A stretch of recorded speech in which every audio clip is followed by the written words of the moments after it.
ज्ञानतिमिरान्धस्य ज्ञानात्रजनशालाकया चक्षुरुन्मीलितं येन तस्मै श्री गुरवे नमः।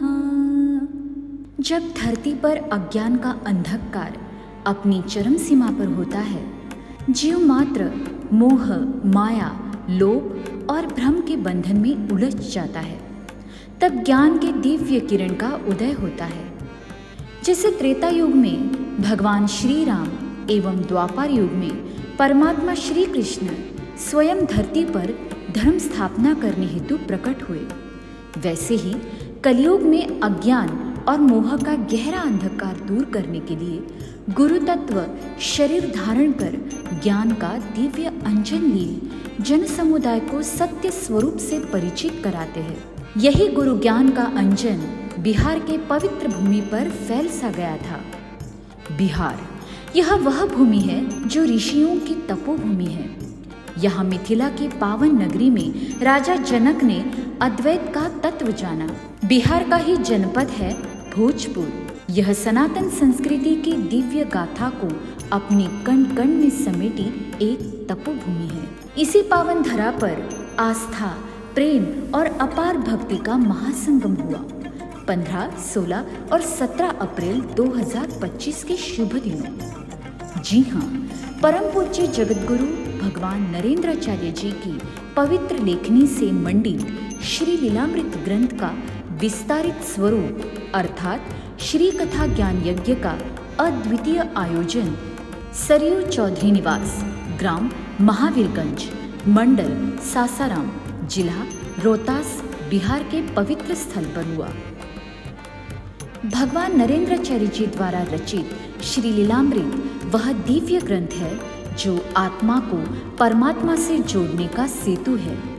इस ग्रंथ की रचना में उन्होंने वेदों की गहराई, उपनिषदों की सूक्ष्मता और 18 पुराणों का सार समाहित किया है तथा धर्म, भक्ति और करुणा की गूढ़ता को प्रस्तुत करने का अनुपम प्रयास किया है। सभी के हृदय सिंहासन पर विराजमान अनंत श्री विभूषी जगतगुरु रामानंदाचार्य श्री स्वामी नरेंद्राचार्य जी महाराज दक्षिण पीठाधीश्वर नाणीस्थान, इनकी असीम कृपा एवं मार्गदर्शन से इस महापर्व का भव्य आयोजन हुआ।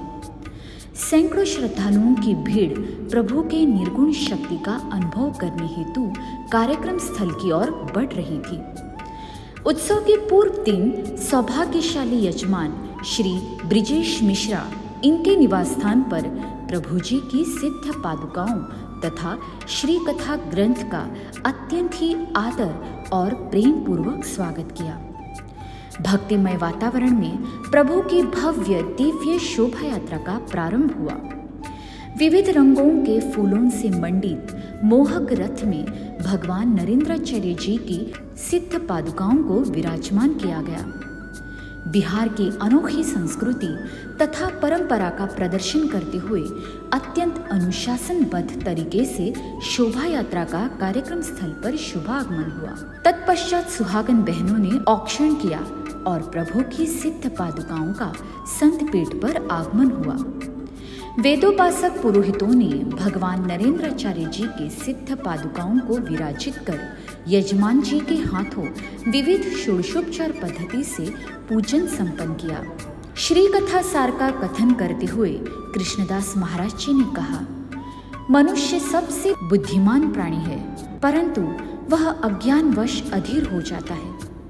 विवेक बुद्धि का उपयोग न करके वह शरीरों के बंधन में फंसता है और मन तथा बुद्धि का व्यवहार करके शरीर की आसक्ति को बढ़ा लेता है। इसी कारण से उसे यह ज्ञात नहीं होता कि उसका कल्याण किसमें निहित है।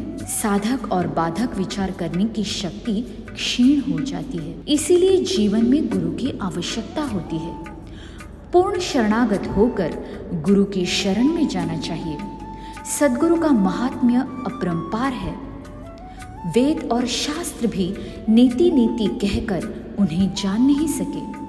वे भले ही मानव के समान दिखाई देते हों, पर वे वास्तव में मनुष्य नहीं अपितु पूर्ण शक्ति स्वरूप होते हैं। श्री कथा के बीच बीच सुमधुर भजन के स्वर गूंज रहे थे, जिस कारण हर एक भक्त मंत्रमुग्ध हो गया था। श्री कथा के ज्ञानामृत का रसपान करने के उपरांत उपस्थित सभी श्रद्धालुओं ने नियोजनबद्ध तरीके से प्रभु जी की सिद्ध पादुकाओं का दर्शन कर धन्यता महसूस की। उस पश्चात समारोह का सबसे आनंददायी पर्व आरंभ हुआ, रास लीला। भोजपुर की भूमि पर मानो वृंदावन उतर आया था।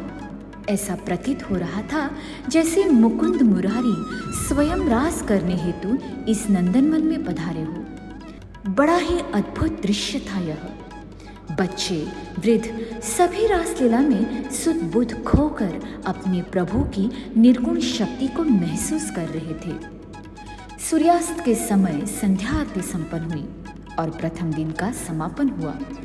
प्रथम दिन के भांति ही अन्य 2 दिन भी अत्यंत उत्साह भरे रहे। भक्तों की भीड़ समारोह की ओर उमड़ रही थी। समारोह के अंतिम और महत्वपूर्ण दिन के शुभ अवसर पर स्वस्वरूप संप्रदाय के पुरोहितों द्वारा दिव्य महायज्ञ का आयोजन किया गया। यज्ञ यह हमारे सनातन संस्कृति को परिभाषित करता है। इस समय करीबन 700 श्रद्धालुओं ने भगवान नरेंद्राचार्य जी के विचारों से प्रेरित होकर अग्नि नारायण को साक्षी मान कंठी माला धारण कर नामदान विधि को संपन्न किया। तीनों दिन भोजपुर भक्ति के रस में आकंठ डूब गया था। और हाँ, तीनों दिन कार्यक्रम स्थल पर सभी भक्तजनों के लिए भव्य महाप्रसाद का आयोजन भी किया गया था। इस तरह समारोह के तीनों दिन अत्यंत ही नियोजनबद्ध एवं उत्साह भरे रहे। उत्सव का समापन हुआ और सभी कार्यकर्ताओं तथा भक्तों ने विदाई आरती संपन्न की और भगवान नरेंद्राचार्य जी की सिद्ध पादुकाओं का तथा श्री कथा ग्रंथ का अगले कार्यक्रम के लिए प्रस्थान हुआ। श्री गुरुदेव।